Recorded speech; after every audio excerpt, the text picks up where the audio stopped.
Hey there guys, it's Cameron from Coaster Web here, and today we're asking the question, how well do Merlin Entertainments treat each of their parks?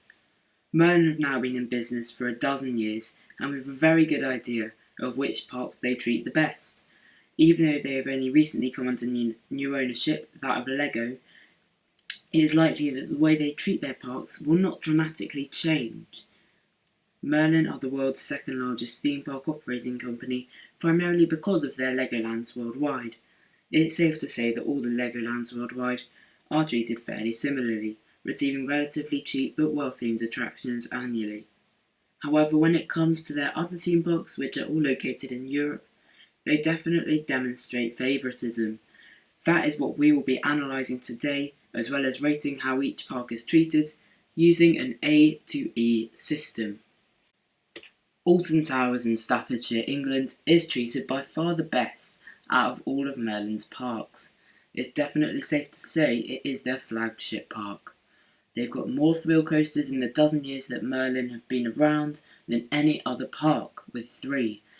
And they added the Octonauts roller coaster in 2015, a year after opening a massive new CBeebies area.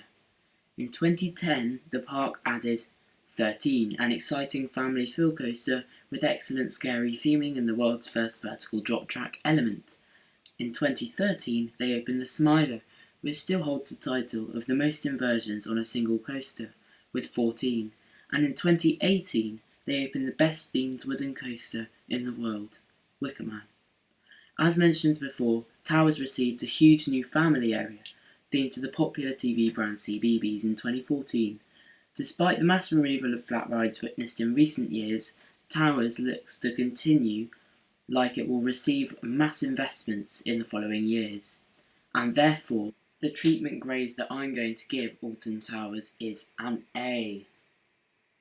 Thorpe Park in Surrey is my local thrill park, and when visiting it recently, it's easy to see how Merlin have neglected this once world-class theme park. In the 2000s, Thorpe Park, predominantly owned by Tussauds, became a staple of the theme park scene, as they received coaster after coaster after coaster.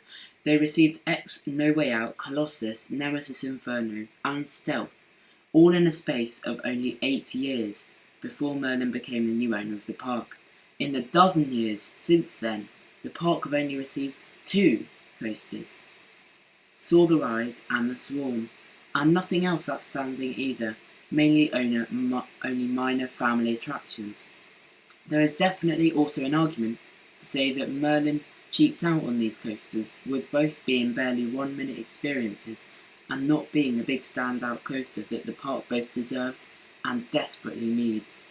As much as I love the Swarm, it is not a true standout coaster.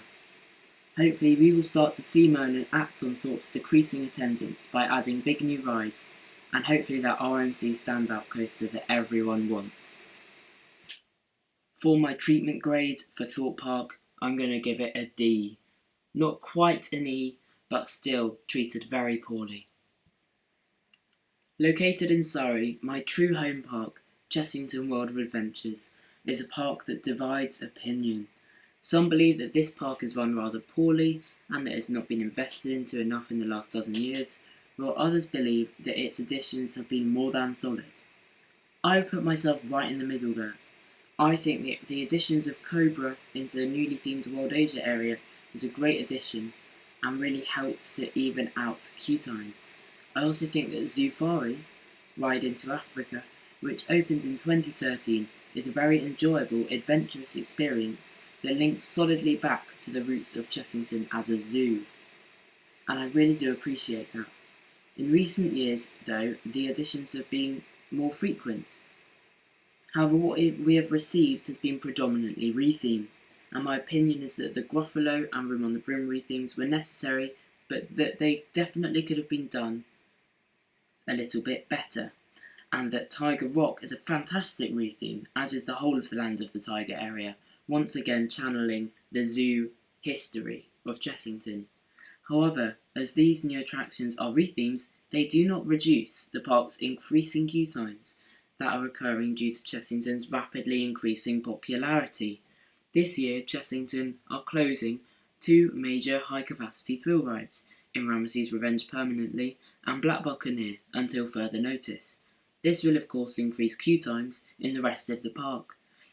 While we would expect the park to be getting new high-capacity rides in the future, they appear to almost certainly be getting a mini log flume and a Toadie's Crazy Car retheme for 2020, and then a family drop tower the following year. This isn't very promising, as although the rides will be quite good, they are both low capacity and will not dramatically reduce the queue times across the rest of the park.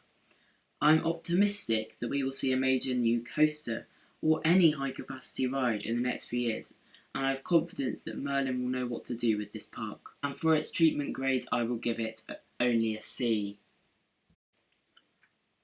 Heide Park in Lower Saxony, Germany is Merlin's only German park, and it holds up to be one of the best parks in the country, despite the competition of Europa Park, Phantasialand, Hansa Park, and others. It's safe to say that Merlin sees the place as a powerhouse, bringing in big profits year on year, and for them, that is worthy of bringing big new coasters and big new thrill attractions to the park consistently. Merlin started off just after the opening of the Intamin Blitz coaster Desert Race, and so didn't need to add coasters desperately quickly. However, they proceeded to add a junior coaster, Indy Blitz in 2008, the dive coaster Crake in 2011, and the wing coaster Flug der Dämonen in 2014. While on the whole these coaster additions are not world class, they are still solid coasters that have a good role in the park's lineup. Although they haven't got a new coaster since then, they did shut Colossus, the giant Intamin prefabricated Woody, at the park, and then opened it again this year with a new retrack and theme, including the element of fire this year.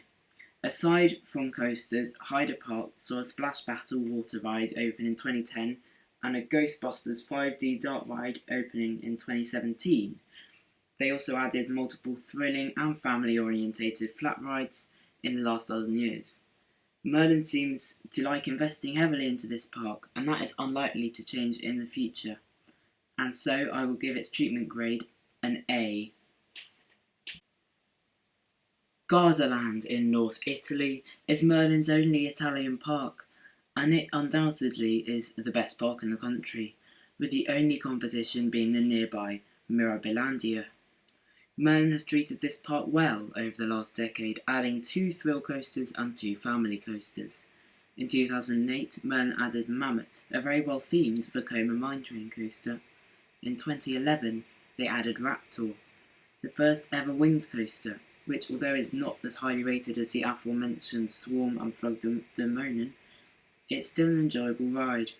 They also added the visually impressive Oblivion the Black Hole, which is a dive coaster that they opened in 2015, which once again provides excellent theming. The following year, in 2016, a spinning Wild Mouse themed to Kung Fu Panda opened, and this is still their most recent coaster. However, this year the bizarre S&S Screamin' Squirrel coaster, called Sequoia's Magic Loop, reopened to the public. It definitely seems like Merlin built this park up a lot over a small amount of time. Once again, like Heide Park, solid coasters that have a good role in the park's lineup. Aside from coasters, Gardaland saw an ancient Egypt-themed dart ride open in 2009 and a sea life aquarium open in 2008. This definitely shows that Merlin has focused a lot on the coasters in this park so far, meaning it is likely that we will start to see more investments in flat rides in the coming years, something that will no doubt help the park.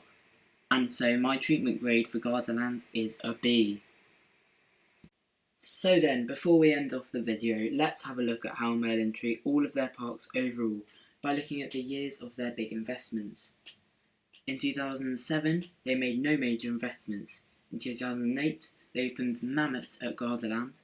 In 2009, they opened Saw the Ride at Thorpe Park. In 2010, they opened 13 at Alton Towers, as well as Cobra and Wild Asia at Chessington. 2011 was a big year in Europe for Merlin, as they opened Crake at Heide Park and Raptor at Gardaland, 2 solid B&M coasters. In 2012, they opened another wing coaster, the Swarm, at Thorpe Park. In 2013, they brought the Gerstlauer Infinity Coaster, the Smiler, to Alton Towers, as well as Zufari Ride into Africa to Chessington. In 2014, they brought another wing coaster, Flug de Demonen, to Hyde Park, as well as CBeebies Lands to Alton Towers. In 2015, they brought Oblivion the Black Hole to Gardaland, another dive coaster, as well as Octonauts roller coaster to Alton Towers. 2016 was a major year for Thorpe Park as they received the biggest investment ever, Darren Brown's Ghost Train, as well as Gardaland receiving the Kung Fu Panda Master Coaster. In 2017, Ghostbusters 5D came to Hyde Park, so it's a very quiet year for them. In 2018, Wicker Man came to Alton Towers, as well as The Walking Dead The Ride retheme of X to Thorpe Park, and Tiger Rock to Chessington, so quite a big year. And in 2019, Colossus opens at Hyde Park, reopens with the new theme, and Sequoia's Magic Loop at Gardaland, so quite a small year because they're both coasters that were already there. So overall, Merlin is certainly not a perfect theme park operator, shown to an extent by the way they've treated my two home parks here in Surrey. However, they're a good one, who continue to add in attractions to all parks regularly, occasionally even adding world-class coasters and experiences. What is good to see is that none of Merlin's parks got an E rating for treatment, with it now looking likely that Merlin will begin to make bigger profits year on year. I am fairly confident that all Merlin parks will be treated equally soon enough, with all parks getting big investments regularly. But do you agree? Comment below and remember to like and subscribe for more, and I'll see you in the next one.